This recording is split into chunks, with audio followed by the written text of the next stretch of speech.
हम लोग प्रिय व्रत की कथा सुन रहे थे और प्रिय व्रत के महाराज प्रिय व्रत और महिष्मति के पहले पुत्र आग्निघ्र की कथा के बारे में सुखदेव जी कहते हैं कि पिता प्रियव्रत के इस प्रकार तपस्या में संलग्न हो जाने पर राजा आग्निघ्र उनकी आज्ञा का अनुसरण करते हुए जम्बू द्वीप की प्रजा का धर्मानुसार पुत्रवत पालन करने लगे।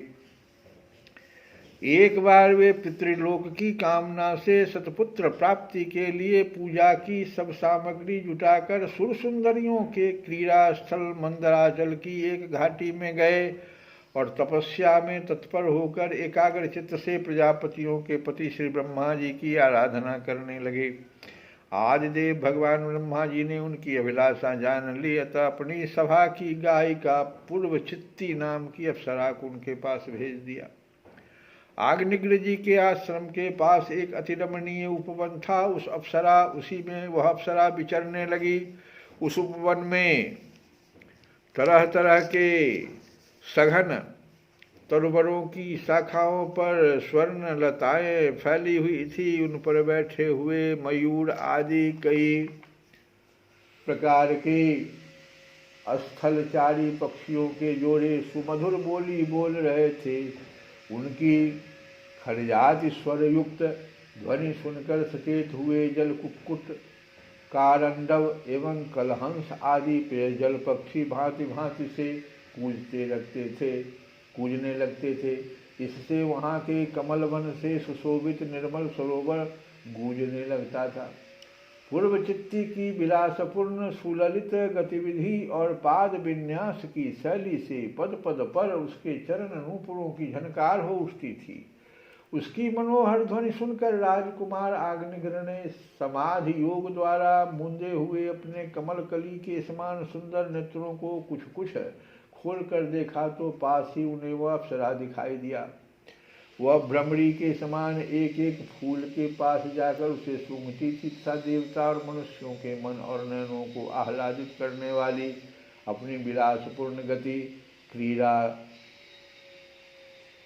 चापल्य, लज्जा एवं विनय युक्त चितवन, सुमधुर वाणी तथा मनोहर अंगावयव भावों से पुरुषों के हृदयों में कामदेव के प्रवेश के लिए द्वार सा बना देती थी। जब वह हंस हंस कर बोलने लगती तब ऐसा प्रतीत होता मानो उसके मुख से अमृतमय मादक मधु झर रहा है। उसके निःश्वास के गंध से मदान्ध होकर भौरे उसके मुख कमल को घेर लेते। तब वह उनसे बचने के लिए जल्दी जल्दी पैर उठाकर चलती तो उसके कुछ कलश, वेनी और करधनी हिलने से बड़े ही सुहावने लगते। यह सब देखने से भगवान कामदेव को आग्निघ्र के हृदय में प्रवेश करने का अवसर मिल गया और वे उनके अधीन होकर उसे प्रसन्न करने के लिए पागल की भांति इस प्रकार कहने लगे। मुनिवर्य, तुम कौन हो? इस पर्वत पर तुम क्या करना चाहते हो? तुम परम पुरुष श्री नारायण की कोई माया तो नहीं हो? भौहों की ओर संकेत करके कहने लगे, सखे, तुमने ये बिना डोरी के दो धनुष क्यों धारण कर रखे हैं? क्या इससे तुम्हारा कोई अपना प्रयोजन है अथवा इस संसारान्य में मुझ जैसे मतवाले मृगों का शिकार करना चाहते हो? कटाक्षों को लक्ष्य करके तुम्हारे ये दो बाण हैं तो बड़े सुंदर और पैने हैं। अहो, इनके कमल दल के पंख हैं, देखने में बड़े शांत हैं और हैं भी पंखहीन। बाण का पिछला हिस्सा यहाँ वन में विचरते हुए तुम इन्हें किस पर छोड़ना चाहते हो? यहाँ तुम्हारा कोई सामना करने वाला नहीं दिखाई देता। तुम्हारा यह पराक्रम हम जैसे जड़बुद्धियों के लिए कल्याणकारी हो। भौरों की ओर देखकर भगवान, तुम्हारे चारों ओर जो ये शिष्यगण अध्ययन कर रहे हैं वे तो निरंतर रहस्ययुक्त सामगान करते हुए मानो भगवान की स्तुति कर रहे हैं और ऋषिगण जैसे वेद की शाखाओं का अनुसरण करते हैं, उसी प्रकार ये सब तुम्हारी चोटी से झरे हुए पुष्पों का सेवन कर रहे हैं। नूपुरों के शब्द की ओर संकेत करके ब्रह्मन, तुम्हारे चरण रूप पिंजरों में जो तीतर बंद है उनका शब्द तो सुनाई देता परंतु रूप देखने में नहीं आता।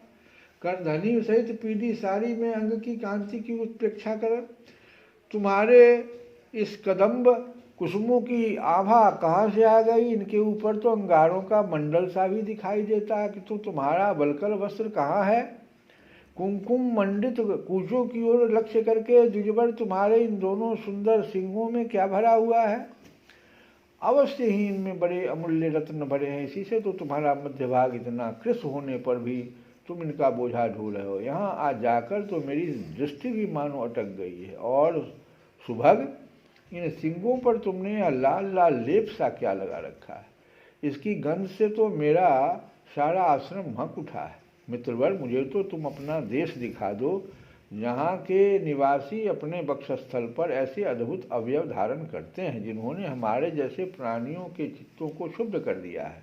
था मुख में व्युत हाव भाव, सरल भाषण और अधरामृत जैसी अनूठी वस्तुएं रखते हैं। प्रियवर, तुम्हारा भोजन क्या है जिसके खाने से तुम्हारे मुख से हवन सामग्री की सी सुगंध फैल रही है? मालूम होता है तुम कोई विष्णु भगवान की कला ही हो, इसीलिए तुम्हारे कानों में कभी पलक न मारने वाले मकर के आकार के 2 कुंडल हैं। तुम्हारा मुख एक सुंदर सरोवर के समान है, उसमें तुम्हारे चंचल नेत्र भय से कांपती हुई 2 मछलियों के समान, दंत पंक्ति हंसों के समान और घुंघराली अलकावली भौरों के समान शोभायमान है। तुम जब अपने कर कमलों से थपकी मारकर इस गेंद को उछालते हो तब यह दिशा विदिशाओं में आ जाती हुई मेरे नेत्रों को तो चंचल कर ही देती है, साथ साथ मेरे मन में भी खलबली पैदा कर देती है। तुम्हारा बांका जटाजूट खुल गया है, तुम इसे संभालते नहीं। अरे यह धूर्त वायु कैसा दुष्ट है जो बार बार तुम्हारे नीवी वस्त्र को उड़ा देता है। तपोधन, तपस्वियों के तप को भ्रष्ट करने वाला यह अनूप रूप तुमने किस तप के प्रभाव से पाया है? मित्र, आओ कुछ दिन मेरे साथ रहकर तपस्या करो, अथवा कहीं विश्व विस्तार की इच्छा से ब्रह्मा जी ने ही तो मुझ पर कृपा नहीं की है। सचमुच तुम ब्रह्मा जी की ही प्यारी देन हो। अब मैं तुम्हें नहीं छोड़ सकता। तुम में तो मेरे मन और नयन ऐसे उलझ गए हैं कि अन्यत्र जाना ही नहीं चाहते। सुंदर सिंगों वाली, तुम्हारा जहाँ मन हो मुझे भी वहीं ले चलो। मैं तो तुम्हारा अनुचर हूँ और तुम्हारी ये मंगलमयी सखियाँ भी हमारे ही साथ रहें।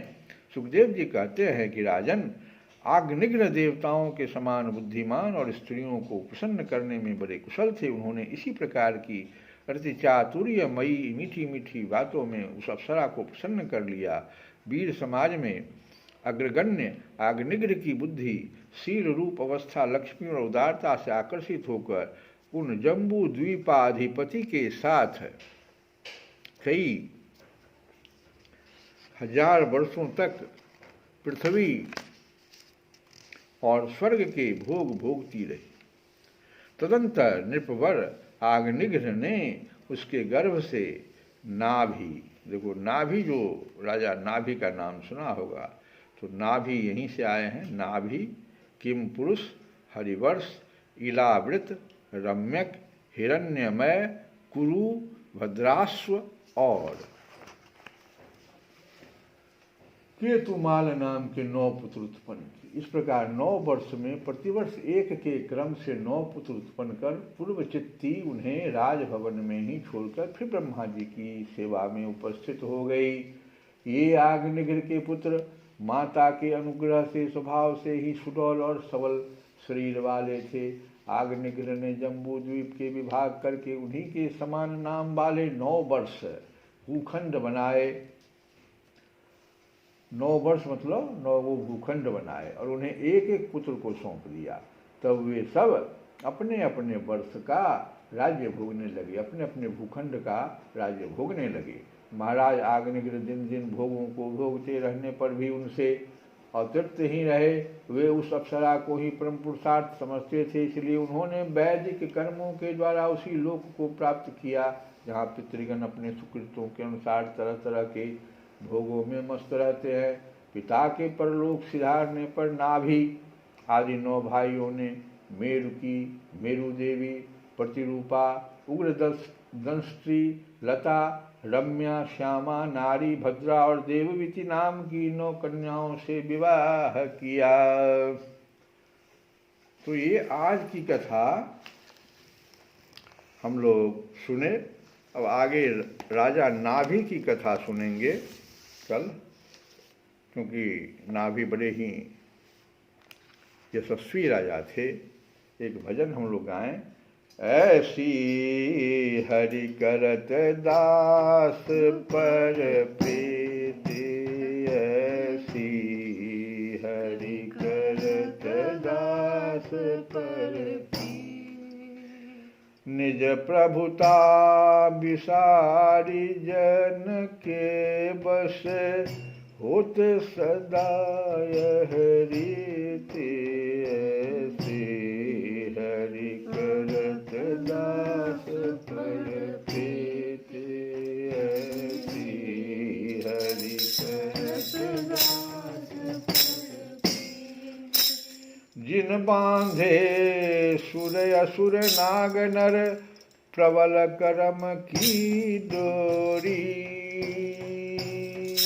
सोई अविच्छिन्न ब्रह्म जसुमति हठि बांध्यो सकत न छोड़े, ऐसी हरि करत दास पर प्रीति। जो भगवान अपने दास पर, तुलसी बाबा कहते हैं, इतने प्रेम करते हैं, इतने प्रेम करते हैं कि अपनी सारी प्रभुता भूलकर उस भक्त के ही अधीन हो जाते हैं। उनकी यह रीति सनातन है, ऐसी बात नहीं है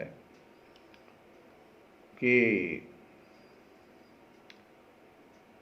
जब भगवान रावण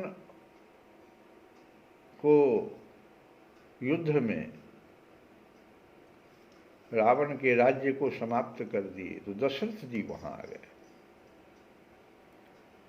और दशरथ जी लोगों को आश्चर्य हुआ कि भगवान राम के पिता मोक्ष नहीं किया, नहीं, मुझे नहीं चाहिए। वहां लिखा हुआ है स्वर्ग को फिर चले गए।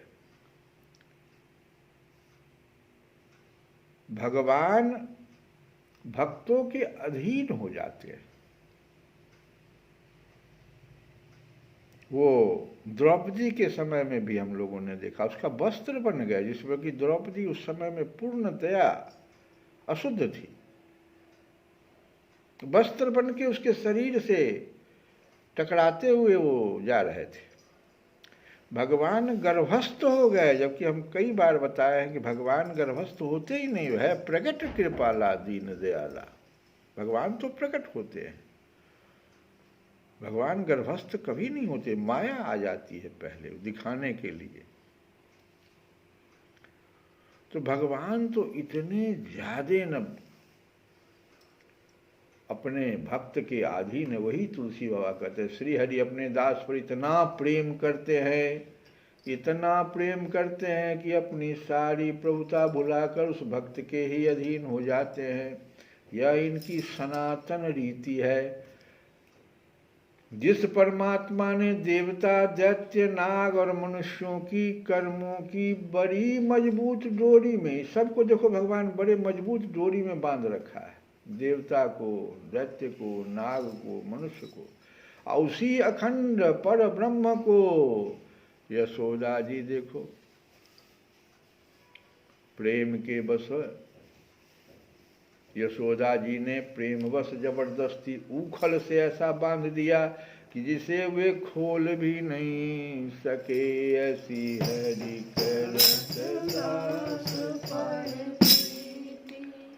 लोकपाल जम काल पवन रवि शशि सब आज्ञाकारी, ऐसे भगवान हमारे। तुलसीदास प्रभु उग्रसेन के द्वार बेत कर धारी, ऐसी हरि करत दास पर प्रीति, ऐसी हरि करत दास पर। लोकपाल यमराज काल वायु सूर्य और चंद्रमा आदि सब जिसके आज्ञा के अनुसार चलते हैं, वही भगवान प्रेमवश उग्रसेन के द्वार पर हाथ में लकड़ी लिए दरबान की तरह हमेशा खड़ा रहते। ऐसी हरि करत दास पर प्रीति। श्री कृष्ण गोविंद हरे मुरारे, हे नाथ नारायण।